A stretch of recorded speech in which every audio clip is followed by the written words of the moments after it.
Ayan mga ka-Jocerap, ito na yung nabili ko na boneless bangus sa Dali dahil nga namimiss ko na yung bangus. So ayan, niluluto ko na siya mga ka-Jocerap. Ito na yung pang-dinner namin.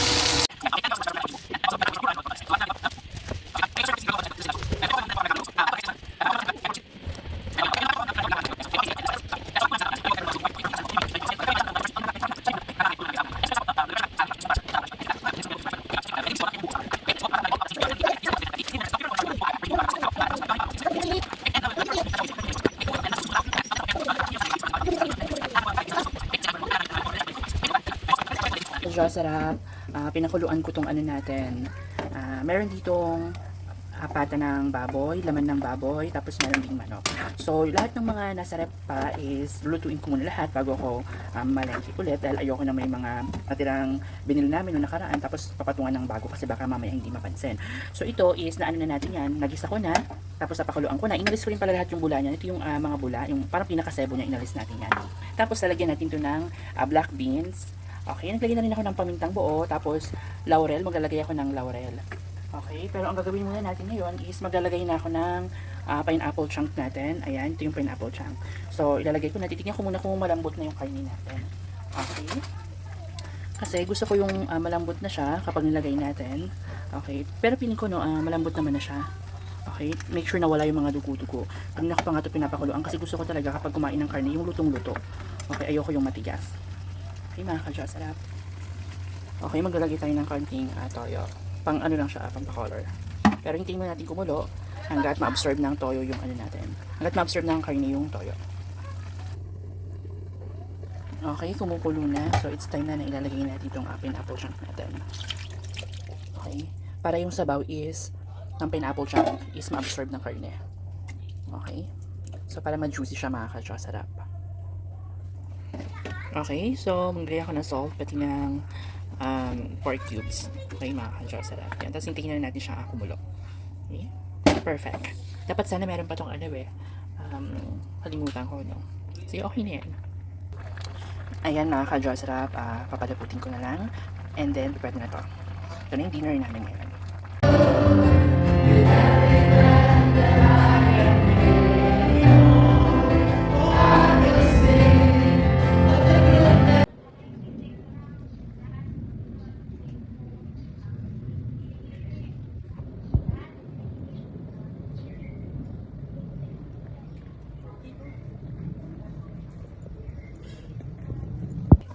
Ayan mga ka-Jocerap, kukuha tayo. Grabe, sobrang tiki ka namin sauce. Oh my gosh. Parang ayaw niya magpakuha, ano? Okay. Okay, perfect na perfect mga ka-Jocerap. Grabe, tatakan na ako. Okay. Ayan mga ka-Jocerap.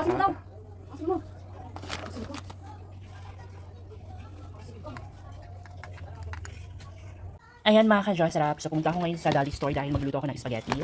Okay, meron na kami mga spaghetti dito pati sauce. Wala lang akong isasahog doon kasi isasahog ko na lang is corned beef. So wala na kaming tawag dito, yung karne ng baboy, pinili niya, kala ko meron pa. So bumili na rin ako ng itlog.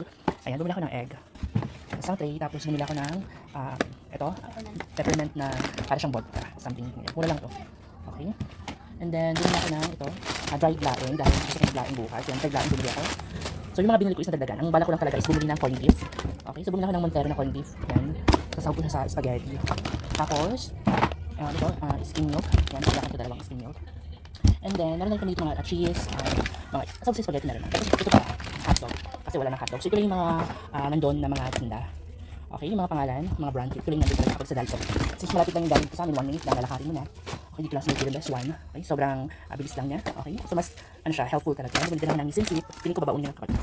Okay, tapos, piatos, corn chips, tortillas. Bumili din ako ng kumama.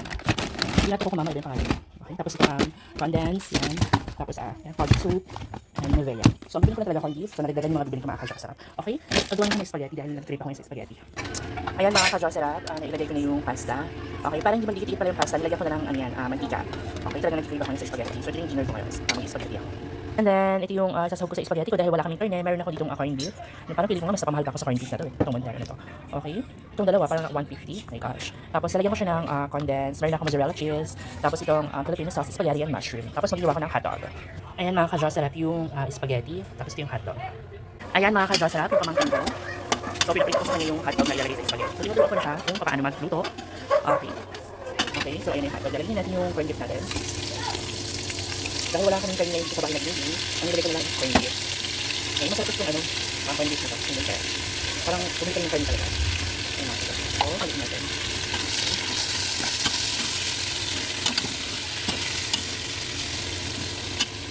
Okay, lalagay ko na yung spaghetti sauce natin. Okay, Filipino sweet and sauce for spaghetti. Okay, kumukulo na. It's time na nilalagay ko yung ano natin, mushroom. Ayan. Okay, tapos maglalagay ako ng pamintang powder, and then condensed milk, at plastic milk. Lalagay ko na rin pa yung mozzarella cheese para mas mag-pick yung sauce natin. Okay, kumukulo na. Maglalagay ako ng pamintang powder at konting salt at seasoning. Okay, yung nasunod na natin, ilalagay ko yung condensed. Naamoy ko na siya ng grabe, super bang. Okay, nalagay ko na yung condensed natin. And then, hayaan lang natin siyang kumulo. Okay. So, ayun na siya. Nakita niyo yung sauce. Parang creamy na siya. Hintayin natin ito kumulo and then saka natin ilalagay yung mozzarella cheese. Okay, ito yung mozzarella cheese na ilalagay natin. Okay, malapit na tayo matapos mga ka-Josera. Kumukulo na siya. It's time na ilalagay natin yung mozzarella cheese natin. Okay, kinigyan dito kasi is nagagyan na talaga siya. Tapos hintayin na lang din natin yan siyang matunaw, maluto. Dahil siya yung pinaka-magpapakitik dyan. Yan. Ubusin natin lahat. Okay, perfect. Tapos nagpila din ako para ilalagay ko siya mamaya on top. Haluin na natin. Tapos, kailangan natin yung apoy para hindi masunog yung sauce natin. Okay, perfect.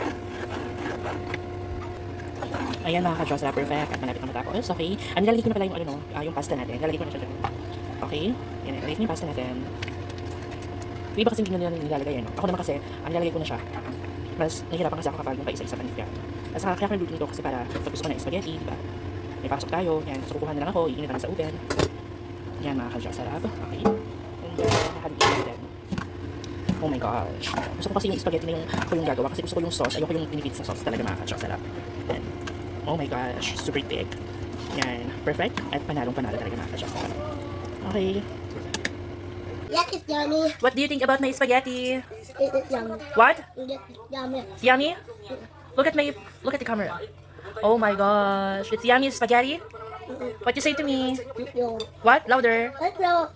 Okay, say bye to the vlog. Bye. Ayan mga ka-Josera, magluluto tayo ngayon ng igado. Nag-request yung kapatid ko dahil gusto daw niya magbaon mamaya at meron siyang duty.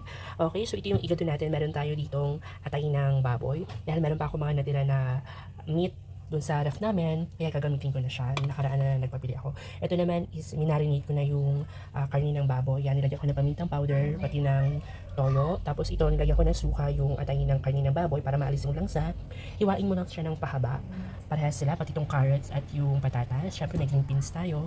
At naghiwa na rin ako ng sibuyas at bawang pati bell pepper. Igigisa muna natin yung karni ng baboy sa bawang at sibuyas. Okay, tapos papakuluin natin. So tara mga ka-Josera, magsimula na tayo. Okay, nilagay ko na yung sibuyas at bawang natin. Yes, pinagsasama ko na siya. Basta low heat lang yung apoy natin. Pwede na yan. Okay? Tapos hintayin lang natin siya mag-brown-brown at lumabas yung pinaka-amoy na. Saka natin ilalagay yung karni natin na nilagyan ko na ng toyo at ng pamintang powder. Natinta ko na yun para mas masarap siya. Okay, ayan. So, pwede na to. Ilalagay na natin yung minarinate ko na karni ng baboy.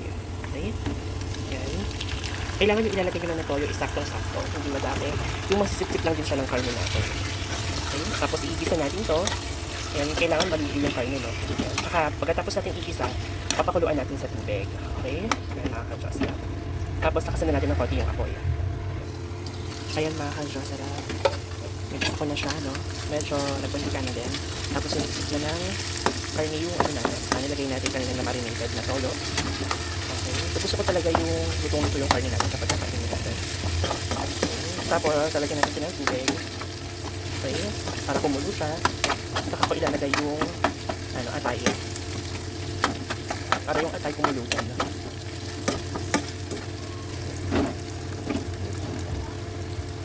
Okay, ilalagay ko na yung natin. Atay ng baboy. Okay? Yan. Haluin lang natin siya. I-mix natin. Tapos hayaan lang natin na yung baboy is lumabas yung parang dugo niya. Yung karne na, yung atay, sorry, yung atay ng baboy. Kasi lalabas yung parang dugo niya. Tapos saka natin ilalagay yung tubig. Papakuluan natin. Okay, tapos takpan natin. Ayan, balikan natin siya ng 5 minutes. Okay, yan mga ka-Josera. Perfect na yung itsura niya, no?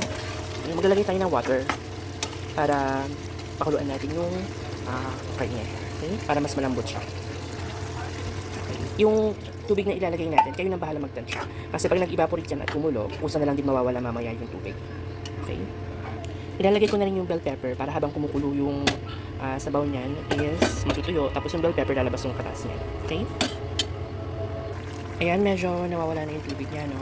So, it's time na ilalagay ko itong salt, pati yung pork cubes. Lalagay ko na rin itong green beans natin. Inalis ko yung sabaw ng green beans. Okay? And tapos, pag nilagay natin yung patatas at carrots, yan, panigurado mawawala na yung sabaw niya. Okay? Pero ayoko rin kasi yung tuyong-tuyo. Gusto ko yung medyo may siya, sauce. Okay? Ayan, mga ka-Jocelyn. It's time na ilalagay ko na itong patatas at yung carrots natin. Okay? Then, haluin natin. Ayan, mga ka-Jocelyn. Perfect.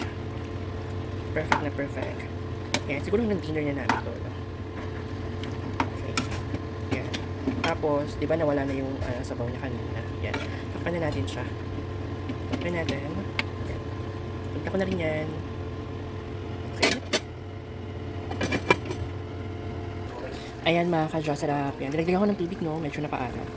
Okay, tapos kapag natuyo-tuyo na yan, pwede na yan. Okay, papatuyuin lang natin siya. Okay, so bye for now, mga ka-Jocelyn. Hanggang dito na lang yung video ko.